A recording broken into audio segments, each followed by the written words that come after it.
Welcome to CEO Money. I'm Michael Yorba. I have David Blatt, CEO of CapStack Partners, on the show with me today. David, welcome to the show. Thank you. Happy to be here. Glad you are. Okay, CapStack is an investment bank and investment advisor focused on real estate, hospitality, infrastructure, and energy investments, that is. So, David, if you could, what is the concern over blockchain adoption for home buying? Sure. So I think that a lot of it really goes to people's association, firstly, with what they know about things that they've been hearing with Bitcoin and a lot of the volatility associated with that, a lot of the speculation, a lot of what they've heard with respect to coin offerings. I think generally institutions are leery because they don't necessarily understand the technology, its utilization, and I think that there's just general concern about the element of hackability or data integrity associated with the technology because of its newness. Now, I've heard it said, and I think you'll probably back me up on this, but as far as real estate goes, do you feel that that's going to be one of the most positively impacted industries with blockchain technology? I think it will. I think the general proposition of blockchain technology really comes down to three simple things: faster, cheaper, and more reliable. And so I think particularly when people think about real estate transactions, whether it be on the home buying side or even on the investment side, you know that it's just an onerous undertaking from start to finish that requires numerous participants, from lawyers to title companies, appraisers, the lenders, the underwriters, a whole host of people to essentially get it from the start all the way across the finish line, just at the transactional level.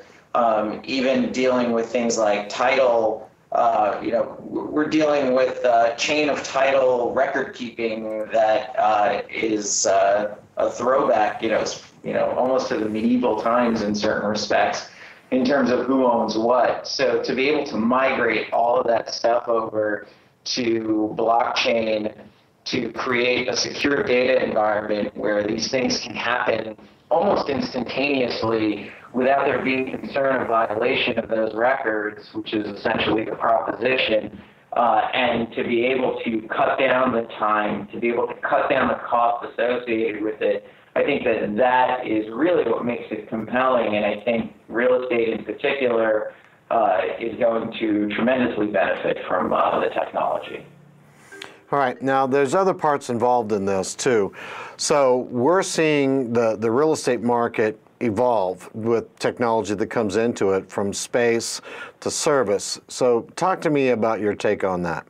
Yeah. If you think about real estate, where it's been and how it's been normally contemplated, particularly from the owner side, it's been essentially, here's the space, pay me the rent, and that seems to be the end of the transaction and the business relationship. Right. Landlords could sit back and essentially rely on getting the rent first of the month, and that was pretty much the end of it. But as we see, retail is a fantastic example of that, where the idea that people are no longer shopping in the same way, and the only way to actually get them to come out to the malls is really to offer things that are effectively e-commerce proof, which is this form of experiential retail. And those examples are things like restaurants, like health and fitness, like entertainment. And you are finding that a lot of landlords are plugging a lot of those retail offerings into their malls now in an attempt to bring people in to continue their shopping. You look at what's happening in the office sector, where it used to just be leasing space, and now you have this phenomenon of co-working, and the WeWorks of the world offering out not just space, but amenities associated with that go along with it. You have the desk, you have the phone service, you have the internet, everything is fairly turnkey. There's a whole bunch of services attached to what it is that you're getting now in addition to the space, and tenants are learning to expect that. So there's this fundamental shift in what the real estate business is becoming with respect to starting where, like I said, goods really becoming more of a service-oriented business, because that's where people's expectations are going. Now, I'm sure that falls into the Opportunity Zone program that you're talking about, but the top 3 biggest ways the Opportunity Zone tax breaks rules will impact people going forward. Sure. So there's really 3 primary benefits to individual investors.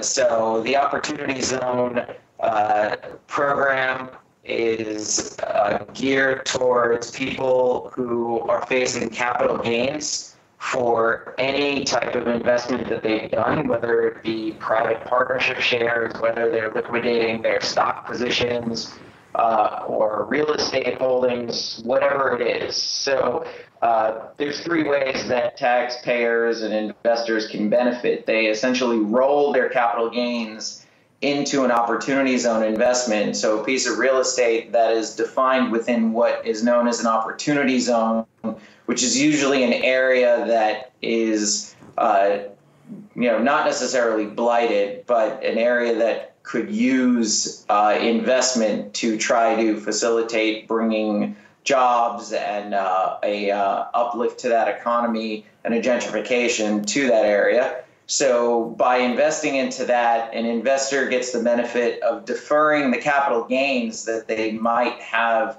had to pay on the investment, say this year, and they can defer that out all the way to December 31st, 2026.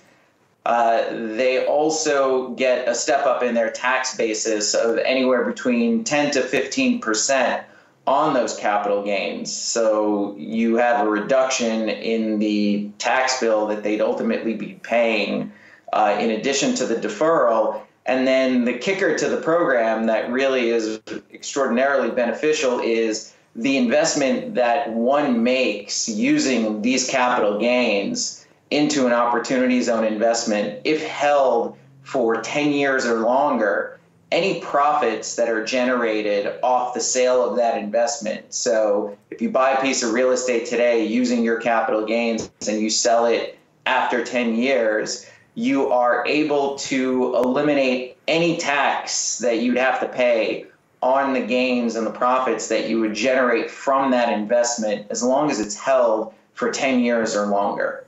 What are the 3 best ways a CEO can lead their company growth and innovation? Start me off with that. So first of all, I think it's hugely important to constantly be surveilling the market to see what technologies are easier to adopt, things that could potentially disrupt the business that you're in, and really try to identify, what could be utilized to advance a company and really facilitate scale. The thing that I think about all the time is that, in the past, if you wanted to compete with larger companies, you had to be a larger company. And what really allows smaller companies to be a formidable competitor in any market environment, but certainly in what I do and what we do as a firm, is the use of technology. So I'm constantly spending my time thinking about, okay, what's on the forefront, what could be adopted, what could be utilized, what could be cost efficient, of course, and things like that. So that's the first element of it. The second, of course, is getting buy-in from people within the organization, because you need to have everybody on board directionally with what it is that you're moving forward with. So whether that be a new strategic initiative, whether it be technological adoption, or anything. If you have people that are just coming along for the ride, you don't have that buy-in, you're going to end up getting the opposite of that, which is drag, friction, and that just increases the likelihood of failure. So that's the second component to that. And I would say thirdly, what's inherent in that is you have to have your staff and people with whom you're working on board with the greater thesis of what it is that you're trying to accomplish at an organizational level. If people are just coming in to just do a job without having understanding of what it is you're trying to accomplish as a leader, as a company, then again, you're just not going to be as successful as you could be, or it's going to take a lot longer, or you're just going to be sifting through human resource on a regular basis, which is going to set you back. So that really lends itself to communicating effectively and offering a certain level of transparency so people understand where it is that you are taking the venture. And we certainly do that with our company. Everybody's aligned at all times and understands what it is that we're trying to accomplish, both at a greater level as well as when it comes down to the tactics associated with any deal execution we're doing. You've got to get buy-in from outside the company, from leaders outside the company, and also from investors. Have you come up with new initiatives that help you accomplish that?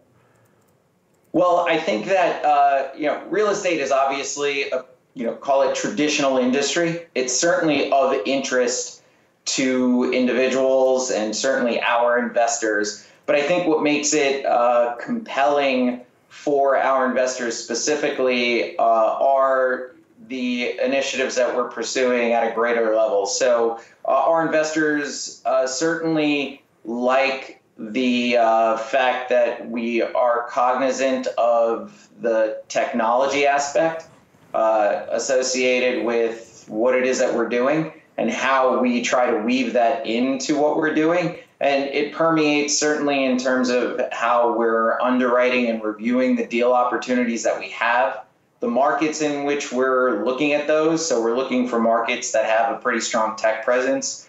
The way that we service our investors, how we communicate, how we report, we try to really integrate technology in that end. And then obviously, continuing to delve into the blockchain initiative and seeing how we can utilize that in what we're doing.